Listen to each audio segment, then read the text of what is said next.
Saudações, nobres ouvintes do podcast Sem Esperança. Eu vou fazer mais uma resenha de um livro, mas antes eu quero começar com outro, que isso é Os Sertões de Euclides da Cunha. Por quê? Depois eu explico. Na segunda parte, que é O Homem, capítulo 3, tem a seguinte frase: o sertanejo é, antes de tudo, um forte. E bom, basicamente eles resumem esse livro de quase 700 páginas a essa frase, quando se você for ler ele é bem mais complexo, e o mesmo se resume ao livro que eu vou resenhar, que é O Segundo Sexo, da Simone de Bovary. Ele vem nesse box da editora Nova Fronteira, e não sei mais, escolheram o azul e o rosa para isso, talvez para fazer de coisa de menino, coisa de menina. Bom, mas assim, o primeiro volume começa exatamente com essa frase. Eu não gosto de ficar lendo isso, mas que todo mundo fala e basicamente também resume os dois livros. Ninguém nasce mulher, torna-se mulher. E basicamente se esquecem isso. Por exemplo, só voltando, né? Olha o que ela diz. Nenhum destino biológico, psíquico, econômico define a forma que a fêmea humana assume no seio da sociedade. Ao conjunto da civilização que elabora esse produto intermediário entre o macho cascado que qualificam como feminino. E que é isso que basicamente ela vai falar. A ideia dela primeiro falando sobre forma, bom, ele vem em 2 volumes, como não é como ele é um ensaio, então não tem figurinhas e nem gráficos, obviamente. E bom, ele tem em torno também de 700 páginas, os dois livros juntos, mas é uma leitura bem interessante, muito boa. Ela não culpa, ela identifica o problema, melhor dizendo, digamos, da igualdade, das diferenças entre o homem e mulher, só que as soluções que ela apresenta, na minha opinião, são bem complicadas. Bom, voltando à forma, eu gosto muito do estilo dela que ela usa para as argumentações dela. Primeiro ela pega um precedente, e não é em toda a argumentação dela, mas na maior parte. Ela pega um elemento ficcional, um elemento que já, como se fosse um precedente na ficção, que nem, por exemplo, seria, digamos, o equivalente à nossa sabedoria popular. Ela pega ele e usa como argumento para introduzir e depois traz um fato científico um pouco recente. Não precisa ser necessariamente um fato científico tão distante. Pode ser, o livro é de 1949, Freud tinha morrido há 10 anos, então ela faz uso não dele, mas de outros psicanalistas, psicólogos e por aí vai, que pesquisaram a mentalidade feminina. E ela também aponta relatos de mulheres até para endossar as argumentações delas. Como eu digo, é uma argumentação boa. Ela pega o precedente, digamos que seja o conhecimento antigo, e corrobora com conhecimentos já mais recentes, científico. Então, assim, particularmente, esse é o tipo de argumentação que eu acho muito valiosa. Eu acho que isso daqui demonstra que é um conhecimento cultural enorme.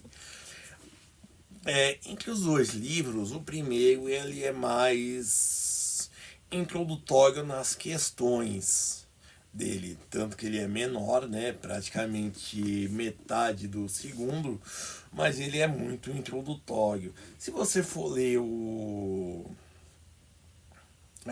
o prefácio dele, escrito pela Simone de Beauvoir, você vai ver que ela tá parecendo que está com raiva, mas também porque ela tá se repetindo basicamente nos mesmos temas, e depois que ela é uma masculina, uma feminista caçadora de testículos, né? Cortadora de bolas. O que não é, se ao longo do texto se revela, ela até, digamos assim, tem o tom radical do primeiro livro no segundo livro, volume já se dilui. Também aqui no comecinho, e bem no comecinho, ela pega a rabeira do existencialismo do Sartre, mas assim, ela faz acho que mais alusões ao Kafka do que, por exemplo, ao próprio Sartre, a outros psicanalistas, do que ele. Então, assim, ela não fica na rabeira deles. E no segundo volume você vai ter também novos problemas e aprofundamentos do primeiro volume. E, bom, basicamente também um livro igualmente bem escrito, só que assim, o que eu acho que é fraco nele, e não vou dizer que não é fraco porque por falta de qualidade da autora, mas é porque o problema é complexo. A gente está lidando, ela está falando de a base da argumentação dela é de uma sociedade pós-medieval que se torna burguesa, e com essa sociedade burguesa já há elementos individuais, né? Que nem a gente fala em outros vídeos, o voto masculino ele era um voto da família, certo? Então, assim, a mulher também, de certa forma, participava da discussão que levava o marido ao voto. Ele assinava o voto e tudo mais, mas quem disse que ela não participava? Agora, com o sufragismo, acontece mais ainda uma individuação. E é isso que basicamente ela quer. Ela quer uma individuação da mulher e não como um mero apêndice do homem, como um ser de segunda categoria, um ser frágil. Ela quer como um ser, por exemplo, que tenha responsabilidades. Por exemplo, se ela entrar num negócio, que ela vá à falência. Se ela for uma má negociante, se os ventos da economia não derem certo, que ela sofra as responsabilidades. Se ela sair à noite e for num lugar escuro e ela não tiver como se proteger e for assaltada, que ela saiba disso, entendeu? Que ela saiba como se proteger e também, como eu disse, assumindo as suas responsabilidades, tomando os riscos calculados que os homens tomam também. Ela não quer fazer um proto-macho, um homem 2.0, e também ela não quer o que? O homem como modelo dessa mulher que vai surgir. Ela quer que se desenvolva algo. Que o que ela quer não é que a mulher se torne, como se diz, faça o que o homem faça. Ela quer que faça coisas inovadoras. A ideia dela não é se tornar-se mulher, mas se tornar gênio. É que nem pensar nas pessoas que ganham prêmios, que escrevem bons livros. Ela faz muita referência a Virginia Woolf, que é uma outra autora, não só como por ser feminista, mas a qualidade da literatura dela é enorme. E eu particularmente gostei desse livro, assim, né? É que nem até mesmo ela fala, Freud se perguntava o que querem as mulheres. E bom, ela, apesar dela não responder, tá no contexto do livro, que é o que? É basicamente a mulher como esse ser que a gente conhece, é, tá querendo basicamente proteção, agir sob tutela, oprimir, mas tendo alguém para, como explicar, para referendar a opressão que ela pratica. Por exemplo, uma mulher é religiosa e age com rigor contra quem é os devotos e tudo mais, porque simplesmente ela pega Deus Pai e se usa como cacetete dele, por exemplo. Ou então a mulher usa a autoridade do marido para agir como megera. E isso nos traz até hoje. É, que assim, quando ela lendo esse livro, eu acho que ela não perguntaria a que ponto nós chegamos, nem a que ponto nós voltamos, mas a que ponto nós não saímos. Por quê? Porque basicamente a mulher saiu da tutela dos homens para a tutela do Estado, certo? Então, assim, o homem pode, digamos assim, passar fome, mas a mulher não. Hoje tem uma série de assistências para atender primeiro a mulher, depois o homem.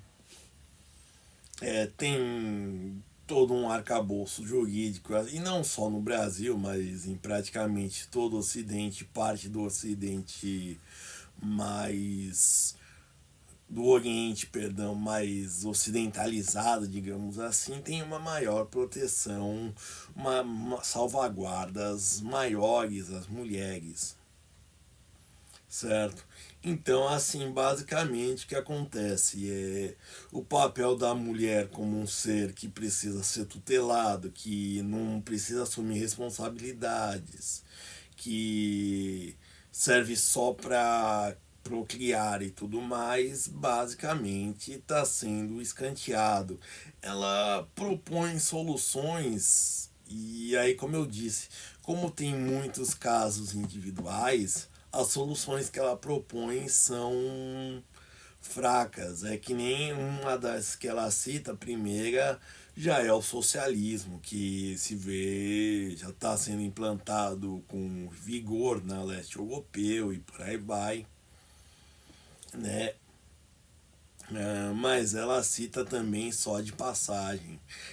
Porque, por exemplo, ela vê que uma mulher pode ser independente. Eu gosto do exemplo que ela usa, sendo uma faxineira que trabalha sozinha, vive numa casa e tem mais autonomia, mais liberdade que uma mulher de um plutocrata.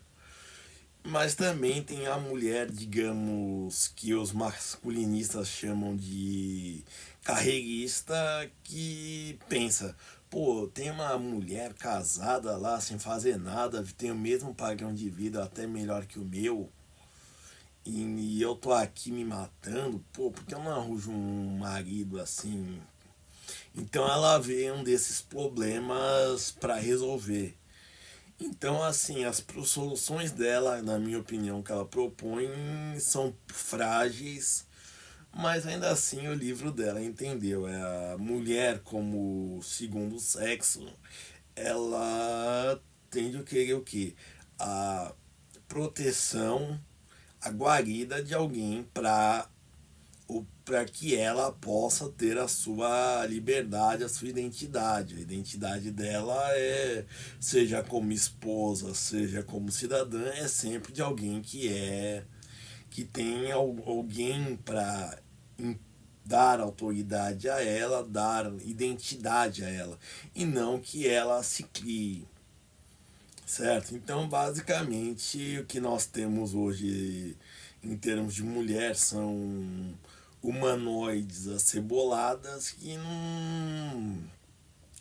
estão simplesmente se aproveitando de recursos públicos e às vezes privados, porque se tira dos homens, mas isso é o de menos, para se conseguir viver normalmente, viver como dondoca, ou então viver como viver uma vida de alguém que depende de outro, que usa que, perdão do termo, mas goza com o pau dos outros, né? Entendeu? É basicamente isso. A potência dela tudo tá vindo de uma outra pessoa e não dela mesma. A força não tá vindo dela, da mulher, da própria mulher, mas ela tá se fazendo de forças auxiliares. No caso, como eu disse, poder judiciário, outros homens, maridos, tudo mais que fazem isso. E bom, no caso de. Como é um livro que pouca gente leu, eu diria que assim, para quem é tanto feminista quanto masculinista, eu diria que isso daí tem munição para muita gente. Os MGTOWs, assim, se lessem isso, iam começar a dizer que as feministas estão se perderam no rumo delas. Não, elas não são feministas. Não adianta deixar crescer o cabelo do sovaco, parar de depilar a perna, tudo mais. Porque basicamente o que acontece é você continua sendo o quê? Sendo uma mulher que está dependente dos outros. Você não está se tornando especial. Você está se tornando o quê? Mais um humanoide dependente de outros seres humanos, de uma estrutura jurídica especial para se ter um destaque. Então, assim, o que ela planeja, o que ela intenta com esse livro, ela não consegue. Se eu recomendo a leitura dos livros, a resposta é sim. Recomendo, porém fica a seguinte ressalva. Esse livro não é para qualquer olhos, principalmente se for o meu que tem fotossensibilidade. Mas por quê? Porque ela assim, ela trabalha já conceitos que, digamos, é para alguém com um nível mais cultural, mais elevado. Então ela trabalha conceitos de biologia, de psicanálise, de filosofia, que ela vai tratar como que a pessoa já tem, então ela não vai ficar esmiuçando explicações. Perfeito? E nisso se segue